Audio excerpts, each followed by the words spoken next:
할렐루야. 사랑하는 성도 여러분, 한 주간 동안 잘 지내셨습니까? 오늘은 금년 마지막 주일 말씀을 전하도록 하겠습니다. 말씀은 고린도전서 15장 1절에서 11절입니다. 말씀 제목은 오직 하나님의 은혜. 오늘 읽은 본문은 부활장이라고 부르는 고린도전서 15장 말씀의 서론 부분입니다. 이 서론 부분의 말씀은 예수 그리스도의 부활이 역사적인 사실이고 또 그에 대한 부활의 증인들이 있다는 것을 기록하고 있습니다. 5절부터 7절을 보시기 바랍니다. 5절부터 7절 게바에게 보이시고 후에 12 제자에게와 그 후에 500여 형제에게 일시에 보이셨나니 그 중에 지금까지 대다수는 살아있고 어떤 사람은 잠들었으며 그 후에 야고보에게 보이셨으며 그 후에 모든 사도에게와 이렇게 정말 많은 사람들이 부활하신 예수님을 목격했습니다. 이 사람들 외에도 수많은 여인들이 예수님의 부활을 목격했습니다. 여러분, 아무리 수많은 사람들이 부활하신 예수님을 보았다고 주장을 해도 자신이 직접 목격하지 않으면 믿지 못하는 것이 사람들의 태도입니다. 뭐 그렇다고 하더라 이런 카더라 주장은 사람들에게 확신을 주지 못합니다. 그래서 바울은 자신도 이 부활의 목격자라는 것을 고백하고 있습니다. 8절을 보십시오. 8절 맨 나중에 만삭되지 못하여 난 자 같은 내게도 보이셨느니라. 바울은 수많은 사람들이 부활을 목격했다고 주장하면서 자신도 이 부활의 목격자임을 주장하고 있습니다. 그래서 이런 바울의 주장은 예수님의 부활이 사실이라는 것입니다. 이에 대해서 바울은 또 다른 주장을 하고 있습니다. 그것은 자신의 변화입니다.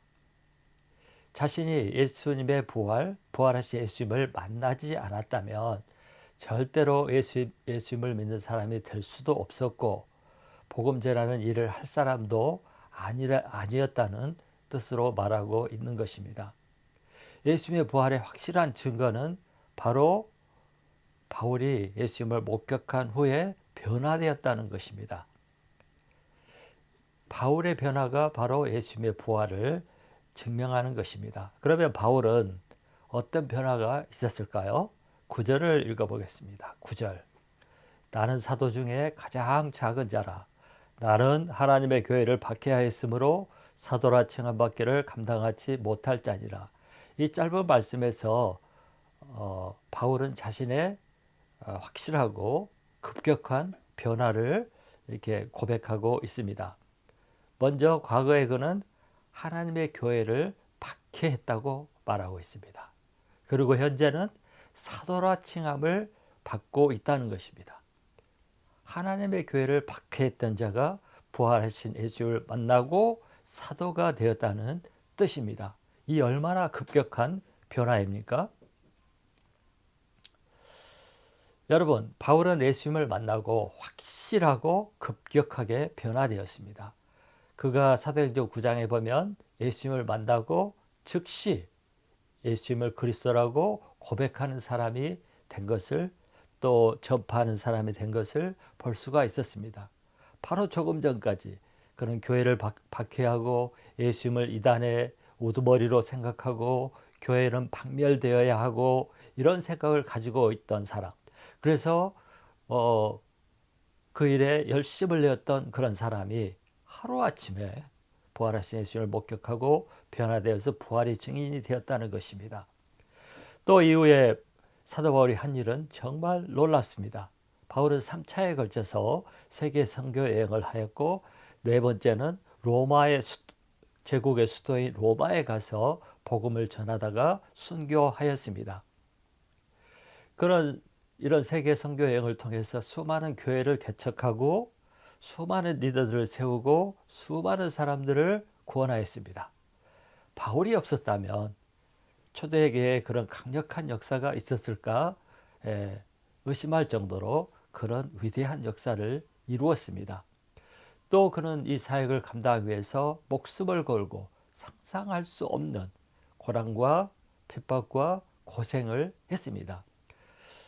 그런 10절에서 이렇게 얘기합니다. 10절에서 내가 모든 사도보다 더 많이 수고하였으나, 정말 그는 많은 수고를 했습니다. 마지막에는 순교까지 했습니다. 또 그는 이렇게 큰 일을 이루었을 뿐만 아니라 영적의 능력도 대단했습니다. 말씀에 뛰어난 능력이 있었습니다. 그리고 신약 성경의 13권을 바울이 기록을 했습니다. 또 그는 얼마나 능력이 대단했는지, 바울이 사용했던 손수건이나 앞치마를 가져다가 병든 자에게 얹으면 병이 낫고 귀신이 쫓겨 나갔습니다. 그리고 사도 바울은 살아생전에 천국에 삼층천에도 다녀오고 천국을 목격하고, 아무튼 신기한 신비한 비밀을 많이 경험한 그런 사람이었습니다. 여러분, 기독교 신약 시대에 가장 큰 인물로 꼽자면 누구를 뽑을 수 있을까요? 아마 가톨릭 성도들은 베드로를 꼽을 것입니다. 왜냐하면 베드로가 예수님의 수제자이고 초대교회의 교황으로 여겨졌기 때문입니다. 그러나 개신교인들은 바울을 더 위대하게 여기는 경향이 있습니다. 심지어 어떤 학자들은 기독교는 바울의 종교다, 이렇게 말을 할 정도로 바울이 대단한 인물입니다. 그의 주장과 가르침이 오늘날 우리 기독교의 핵심 사상이 되었습니다. 이쯤 되면 바울은 자신을 자랑하고 교만해질 수가 있었습니다. 실제로 그는 자랑할 만한 사람이었고 자랑할 만한 자격이 있는 그런 사람이었습니다. 어느 누가 사도 바울을 무시하고 함부로 여길 수 있었겠습니까? 그래서 바울이 자신이 이룬 업적과 능력과 이런 것을 가지고 자기 자랑을 하고 교만한 마음을 가지고 행동을 했다면 그는 아마 위대한 사람, 위대한 인물 되지 못하고 아마 망했을 것입니다. 그러나 다행히도 바울은 평생 교만하지도 않고 자신을 내세우지도 않고 항상 겸손하게 하나님의 종으로, 하나님의 일꾼으로 살았고, 그는 인생을 잘 마무리할 수 있었고 존경받는 사람으로 남을 수가 있었습니다. 여러분, 우리가 잘 알듯이 성공한 뒤에 타락하고 망쳐버린 그런 인물들, 교회 지도자들이 많이 있습니다. 특별히 한국 교회를 보면 한국 교회를 정말 불모지와 같았다. 이런 한국 교회를 부흥시키고 한국을 선교 대국으로 만들었던 우리 신앙의 선배들이 많이 있었습니다. 그들 때문에 한국 교회가 부흥이 되고 한국이 기독교 국가가 되고 선교 대국이 되었습니다. 그런데 이런 많은 종들이 말년에 부끄럽게 되고 초라하게 되고 정말 욕을 먹는 그런 모습으로 인생을 마감하는 것을 우리가 많이 보았습니다. 그 이유는 자기가 이룬 것 때문에, 한 일 때문에 교만해져서 타락했기 때문입니다. 자신이 스스로 대단한 사람이라고 여기고 겸손하지 못하고 자기 자랑을 하고 자기 주장을 하고 하나님보다 자기를 높이고 이런 삶을 살았기 때문인 것입니다. 우리도 마찬가지입니다. 우리 성도들도 영적으로 시험이 들고 교만해지고 잘못된 경우가 있는데 대부분 잘 나갈 때, 형통할 때, 또 뭔가 이루었을 때 이런 경우가 있습니다. 그래서 우리가 잘 나갈 때, 또 형통할 때, 문제가 없을 때, 또 뭔가 했다고 생각할 때 조심을 해야 됩니다. 그러면 사도 바울은 이렇게 큰 업적을 이루고 성공한 후에도 교만해지지 않고 스스로 망하지 않은 그런 삶을 살았던 그 비결이 무엇일까요? 그 비결이 오늘 본문에는 두 가지로 나타나 있습니다. 이것이 바로 올 한 해를 마치면서 우리가 배우고 가져야 할 마음과 태도라고 생각을 합니다. 또 이것을 기초로 2024년을 마무리하는, 아니 맞이하는 그런 마음가짐을 갖는 그런 시간이 되기를 바랍니다. 그 비결의 두 가지 중에 첫째, 바울은 자신이 과거 어떤 존재였는가를 항상 기억했기 때문에 망하지 않고 성공할 수 있었습니다. 자신이 과거 어떤 존재였는가, 이것을 항상 알았던 것입니다. 8절 9절을 보십시오. 8절 9절. 맨 나중에 만삭되지 못하여 난 자 같은 내게도 보이셨느니라. 나는 사도 중에 가장 작은 자라. 나는 하나님의 교회를 박해하였으므로 사도라 칭함받기를 감당하지 못할 자니라. 바울은 자신을 어떻게 소개하고 있습니까? 만삭되지 못하여 난 자 같다고 했습니다. 옛날 말로 말하면 8푼이라는 것입니다. 7푼이 8푼이. 또 그는 자신을 다른 사도들과 비교했을 때 가장 작은 자라고 말하고 있습니다. 나는 가장 작은 자다. 가장 못난 사람이다. 사도들이 여럿이 있는데 그 사도들 중에 나는 제일 못난 어린 작은 사도다. 이렇게 말하고 있습니다. 또한 그는 나는 교회를 박해하였으므로 사도라 칭함받기를 감당치 못할 자니라, 이렇게 소개하고 있습니다. 자신이 하나님의 종으로서 선택받고 인정받고 세움받을 만한 자격이 없다는 것입니다. 왜냐하면 그는 본래 하나님을 핍박하고 예수님을 핍박하고 교회를 핍박하고 교회를 괴롭혔던 원수였기 때문입니다. 바울은 디모데전서 1장 15절에서 이렇게 고백을 했습니다. 디모데전서 1장 15절. mit보다 모든 사람이 받을 만한 이 말이여, 그리스도 예수께서 죄인을 구원하시려고 세상에 임하셨다 하였도다. 죄인 중에 내가 괴순이라. 바울은 자기 자신을 스스로 죄인 중에 괴수, 그러니까 가장 악독한 죄인이다, 가장 큰 죄인이다, 이렇게 고백을 한 것입니다. 세상에 자기보다 더 악한 죄인이 없다는 것입니다. 실제로 바울은 예수님을 만나기 전에 예수님을 이달의 두목처럼 생각을 했습니다. 요즘으로 말하면 신천지 이만희 정도로 생각을 했겠죠. 그에게 그리스도인들은 박멸해버려야 할 나쁜 바이러스 같은 그런 존재로 여겼습니다. 그래서 그는 목숨과 인생과 신앙을 다 걸고 이 박멸하는 일에, 바이러스 같은 기독교를 박멸하는 일에 온 정성과 힘을 다 쏟았습니다.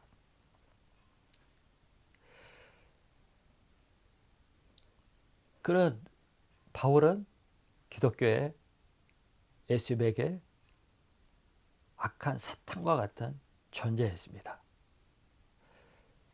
그는 과거에 자기가 그런 존재였다는 것을 알았기 때문에 겸손할 수가 있었던 것입니다. 사도 바울은 항상 자신이 과거에 어떤 사람이었는가, 어떤 존재였는가, 예수님이 없었더라면 나는 어떤 존재였는가, 이것을 항상 기억하고 살았습니다. 오늘 본문에서는 바울이 자신의 과거를 간략하게 소개하고 있습니다. 그런데 사도행전을 보면 그는 3번에 걸쳐서 자신이 어떤 사람이었고 어떻게 변화되었는가 3번에 걸쳐서 길게 간증을 하고 있습니다. 9장에서는 사도행전 9장에서는 사도 바울이 어떻게 예수님을 만났는지 극적으로 변화된 사실을 기록하고 있습니다. 또 사도행전 22장에서는 자신을 잡아 죽이려는 군중들 앞에서 자기 간증을 길게 합니다. 또 사도행전 26장에서는 로마 총독인 베스도와 헤롯 아그리파 왕 앞에서 자신의 과거와 현재 그 변화된 삶을 간증을 합니다. 사도 바울은 평생 자신과 같은 죄를 용서하시고 구원하시고 불러서 천사도 음모하는 복음 전하는 일을 맡기신 그 은혜를 항상 기억하고 살았고 그것을 가는 곳마다 간증을 했습니다. 이것이 그를 항상 겸손하게 만들고 또 자신을 성공의 길로 이끌었던 그 기초입니다. 여러분, 이런 말이 있어요. 아마 최남선 선생이 했던 말인데, 역사를 잊은 민족에게는 미래가 없다. 역사를 잊은 민족에게 미래는 없다. 이런 말을 했습니다. 과거를 잊어버린 나라, 과거를 잊어버린 백성들에게는 발전이나 미래가 없다는 것입니다. 이스라엘 백성들이 타락하고 결국 바벨론에게 완전히 망하고 흩어지고 멸망해버린 이유도 과거 그들을 애굽의 종살이에서 구원했던 하나님의 은혜, 또 과거에 자기들이 애굽에 종살이했던 그 아픔과 고통과 슬픔 가운데 살았던 그 삶을 잊어버렸기 때문에 하나님의 말씀을 어기고 타락해서 결국 망하게 된 것입니다. 개인도 마찬가지입니다. 신앙에는 더더욱 그렇습니다.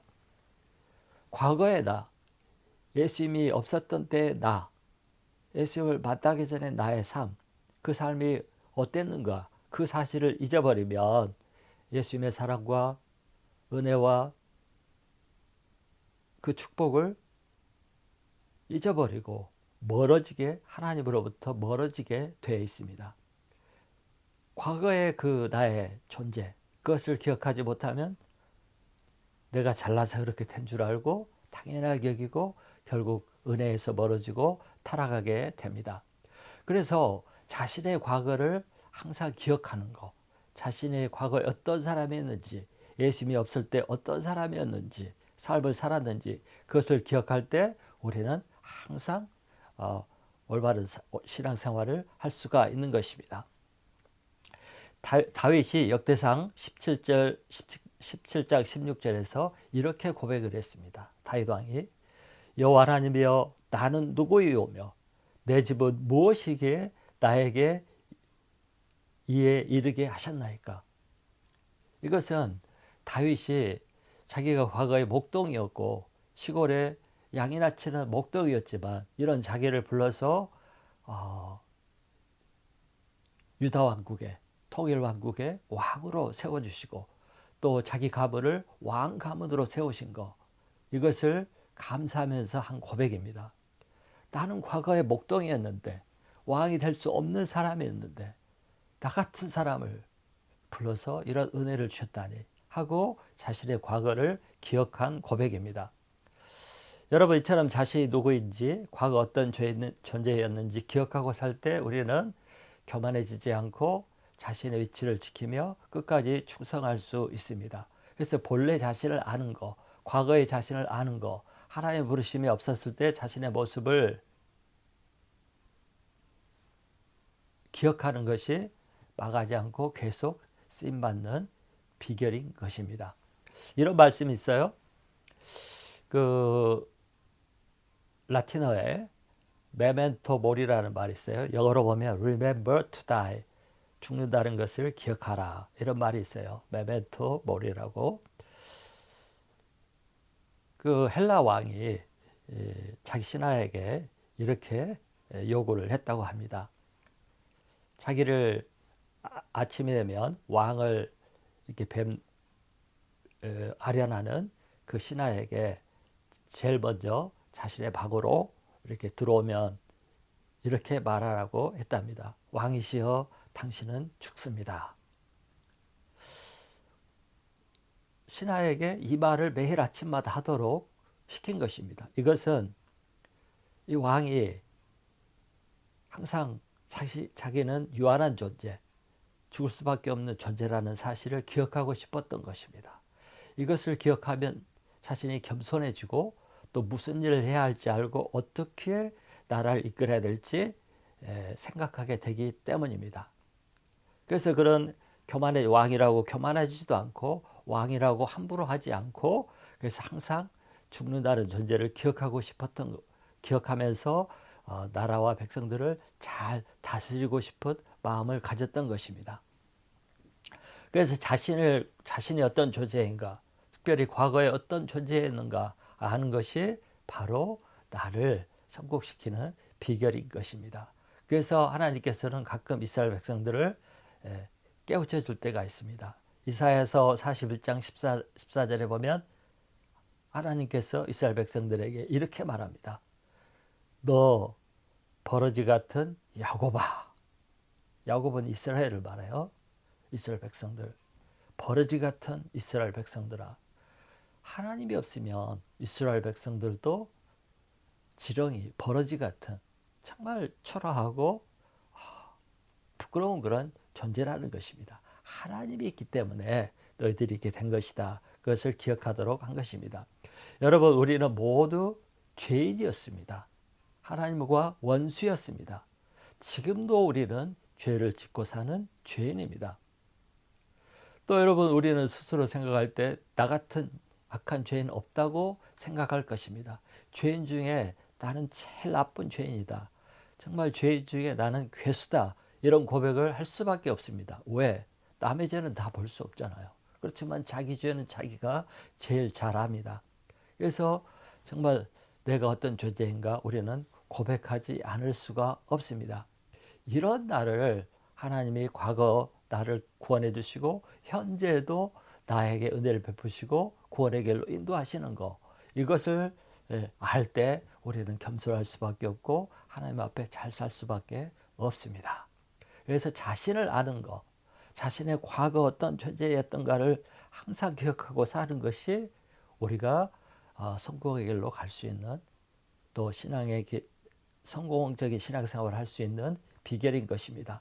두 번째, 바울은 자신이 이룬 모든 것, 자신이 가진 모든 것이 하나님의 은혜임을 알았습니다. 15절을 읽어보겠습니다. 15절, 그러나 나 된 것은 하나님의 은혜로 된 것이니 내게 주신 그의 은혜가 헛되지 아니하여 내가 모든 사도보다 더 많이 수고하였으나 내가 한 것이 아니요 오직 나와 함께 하신 하나님의 은혜로다. 이 15절에는 은혜라는 단어가 3번이나 나옵니다. 사도 바울이 엄청난 일을 이루었지만 조금도 자신이 한 것으로 생각하지 않고 있는 것입니다. 바울은 자기 자신이 이룬 모든 것, 또 그것을 이루기 위해서 자신이 했던 모든 수고까지도 모든 것이 오직 하나님의 은혜였다고 고백하고 있습니다. 은혜가 무엇입니까? 은혜는 gift, 선물이라는 뜻입니다. 값없이 받는 것, 수고한 거 없고 한 일이 없이 받는 것을 선물이라고 하고 은혜라고 합니다. 만약 내가 뭔가를 했고 내가 노력했고 내가 열심히 해서 이루었다면 그건 수고해서 받은 것입니다. 그것은 싹시고 보상입니다. 보상은 내가 한 것이고 당연히 받을 자격이 있다고 생각을 하고 자기 자랑을 할 수밖에 없습니다. 그러면 교만해지죠. 자랑하게 되죠. 잘난 체하게 되죠. 자기를 내세우게 되죠. 그러면 망가지게 됩니다. 잘못되게 됩니다. 타락하게 됩니다. 자기 영광을 구하는 하나님의 원수가 되게 됩니다. 그러나 사도 바울은 자신이 이룬 모든 것, 자신이 한 모든 것이 다 하나님의 선물이고 하나님이 자신을 이용해서 사역해서 하나님이 하신 일이라고 고백을 하고 있는 것입니다. 여기서 오직 하나님의 은혜라 그랬어요. 오직이라는 뜻이 무엇입니까? 다른 것이 없다는 거예요. 다른 것이 없다는 거예요. 자신이 이루고 가진 모든 것은 모두 다 오직 하나님이 하신 거예요. 내가 아니라 하나님이 하신 것이라는 것입니다. 그에게는 하나도 자신이 했다고 하는 것이 없습니다. 여러분, 우리도 가만히 과거를 뒤돌아보고 신앙생활을 해왔던 과거를 뒤돌아보면 모든 것이 하나님의 은혜였구나 하는 사실을 인정하지 않을 수가 없습니다. 내가 한 것 같았지만 알고 보니 다 하나님이 하셨구나. 하나님이 하시지 않았다면 이렇게 될 수가 없지. 다 내가 한 줄 알았더니 다 하나님이 해주셨구나. 이런 사실을 알게 됩니다. 이런 사실을 깨닫게 되면 나의 모든 것, 내가 가진 모든 것, 내가 모든 것이 하나님이 주신 것이고 하나님의 은혜라는 사실을 알게 됩니다. 여러분, 저와 여러분이 무언가를 이루었고 무엇을 했다면 그것도 하나님이 주신 은혜로 된 것입니다. 그것을 할 수 있었던 지혜와 힘과 재능과 시간까지도 또 그 기회를 주신 것도 다 하나님이 있었기 때문이고 하나님이 하셨기 때문입니다. 여러분, 지난 1년을 살아온 것을 생각해 보면 모든 것이 사실 기적이 아닌 것이 없습니다. 내가 호흡을 멈추지 않고 매 순간 호흡하는 것, 또 내 심장이 한 번도 멈추지 않고 반복해서 뛰고 있는 것, 또 내가 먹을 것이 없어서 음식을 살 돈이 없어서 굶은 적이 한 번도 없고, 또 내 가족 모두가 안전하게 건강하게, 또 여러 가지 문제가 있을지라도 그걸 다 극복하고 이 순간까지 이렇게 와서 존재하게 된 것, 이런 모든 것이 우연인 것 같지만 우연이 아니고 하나님의 도셨고 하나님이 주신 은혜라는 것입니다. 정말 그렇습니다. 오직 하나님이 하셔서 된 것들입니다. 제가 지난 9월에 몬트리올에 가서 이와 비슷한 설교를 한 적이 있습니다. 고린도전서 4장 4절에 나오는 말씀처럼 우리가 가진 것 중에 하나님께 받지 않은 것이 무엇이 있느냐, 다 하나님이 주신 것이다, 이런 말씀을 전한 적이 있습니다. 사실 우리가 가진 것 중에 우리가 만들어낸 것, 나 혼자 힘으로 이룬 것은 하나도 없습니다. 지금이라도 하나님께서 내가 가진 것을 제거해 버리면, 또 가져가 버리면 우리는 정말 아무것도 아닌 존재가 됩니다. 당장 호흡을 멈추게 하고 심장이 당장에 안 뛰고 어떻게 되겠습니까? 또 내가 세상에 잘 나가고 좋은 직분과 자리를 얻고 이런 거 있지만 하루아침에 그걸 가져가 버리면 얼마나 초라하고 불쌍하게 되겠습니까? 우리는 하나님의 은혜가 없어져 버리면 아무것도 아닌 존재입니다. 이것을 우리는 항상 기억하고 살아야 합니다. 내가 가진 모든 것, 내가 누리는 모든 것, 내가 존재하고 있는 모든 것들 다 하나님을 은혜라는 사실을 기억하면 그런 사람의 삶에는 늘 감사가 넘치고 또 언제나 겸손하고 또 기쁘고 또 그대로 말미암아 충성할 수 있고 이렇게 살아갈 수 있는 것입니다.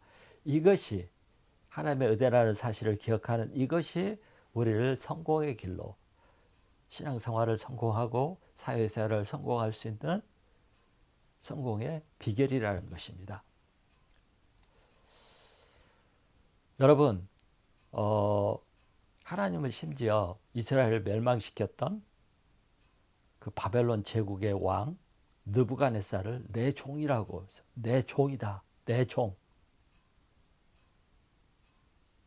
또 아시리아 제국의 왕이었던 사네립에게도 내 종이라고 그랬습니다. 왜요? 이들이 제국을 이루고 많은 나라를 점령하고 그 권세와 능력과 힘을 가졌던 것도 하나님이 주셨기 때문에 가진 거예요. 하나님을 쓰시기 위해서 그들에게 그런 것들을 주고 이루게 하신 것입니다.